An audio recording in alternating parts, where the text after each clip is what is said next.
আল্লাহ বলেছেন ফাইন্না মাল উসরি ইউসরা, কষ্টের পরেই আছে সুখ। কষ্টের পরেই আছে সুখ। আমাদের জীবনে সুখ বেশি, কষ্ট কম। কয়দিন না খেয়েছিলাম, কয়দিন বিপদে পড়ছি, কয়দিন ডাকাইতে ধরছে, এক মাসের মধ্যে অসুস্থ থাকি কয়দিন আর সুস্থ থাকি কয়দিন, এটা হিসাব করে না। অসুস্থ যে ছিল খালি এটা খেয়াল রাখে, আছে না নাই? তার মানে ইন্না মাল উসরি ইউসরা, দুঃখের পরে আছে সুখ, মোটিভেশন।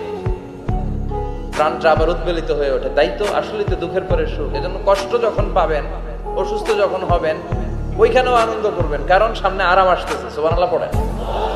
মুমিনের হারাবার কিছু নাই, দুঃখ পাওয়ার কিছু নাই।